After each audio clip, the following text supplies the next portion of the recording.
লোভনীয় মনোভাষণ আর কপি করতে নিষেধ করলো বিল্লাল ভাই।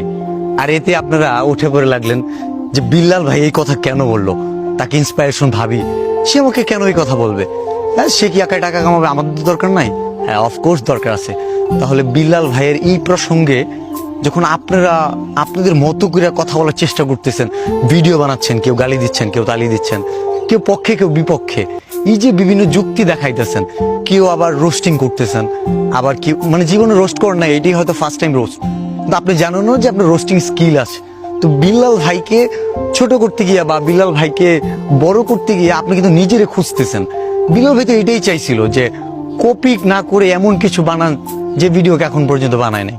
এই কেউ একজন বিল্লাল ভাইকে রাগে কি পায়ের থেকে জুতা তুলো, এটা তার পারিবারিক শিক্ষা, এটাও একটা স্কিল, কারণ এর আগে এই ধরনের ভিডিও বানায় নাই, যদিও সেটা অনেকের পছন্দ হয় নাই, বাট আই অ্যাপ্রিসিয়েট, কারণ সে নিজেকে প্রেজেন্ট করছে, তার এই যে চিন্তাধারার বহিঃপ্রকাশ করছে।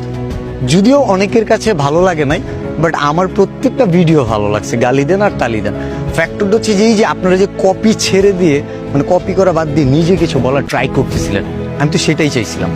বিল্লাল ভাই যদি বলতো ভাই কপি করেন না, তারপরেও করতেন। কিন্তু বিল্লাল ভাই যখন লোভনীয় মনোবাসন বললো, হ্যাঁ ভাইয়া এটা কেন বললো, আচ্ছা 3 মাসের ইনকাম 40 লাখ টাকা। আপনি খোঁজ নিয়ে দেখেন যারা গার্মেন্টস মালিক আছে 3 মাসে 40 কোটি টাকা ইনকাম করতেছে। ওই গার্মেন্টসের ওই 44 কোটি টাকা তো আপনি ইন্সপায়ারেশন হইতেছে না। কেন হইতেছে না?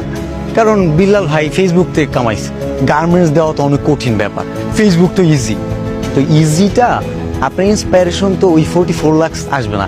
ইন্সপায়ারেশন এই ইজিটা বিল্লাল ভাই কিভাবে করলো, এই 44 লাখ আর্নিং এর পিছনের স্টোরি জানেন, ওই গল্পটা জানেন, ওইটাকে জানার চেষ্টা করেন, বোঝার চেষ্টা করেন। ওইখান থেকে আপনার হতে পারে ইন্সপায়ারেশন থাকতেও পারে, সবার জন্য না, কারো কারোর জন্য থাকতেও পারে। কারণ যে আমার চেয়ে আগে আছে তার কাছে এইগুলো ইন্সপায়ারেশনের কিছুই নাই। তো এই যে যে ব্যাপারগুলো দেখতেছি কন্টেন্ট, এবং দেখতেছেন বিল্লাল ভাইকে গালি দিলেও ভিউজ হচ্ছে, তালি দিলেও ভিউজ হচ্ছে, এবং তালি দেওয়ার হচ্ছে গালি দিলে এখন বেশি হচ্ছে। সো আপনারা গালাগালি শুরু করলেন, এইটাও আবার কপি হইতেছে। কেন ভাই, একজনে গালি দিলেন বাংলায় দিলেন, আরেকজন ইংলিশে দিতে পারতেন। That is call creativity.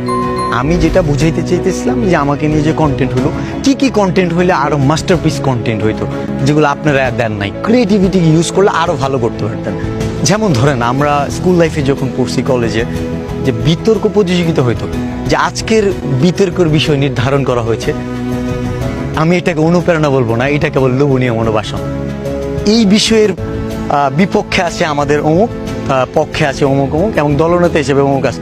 এই যে যুক্তি খণ্ডন করতেন, এখানে একদল যুক্তি দাঁড় করাইতো, না বিল্লাল ভাই এটা এইভাবে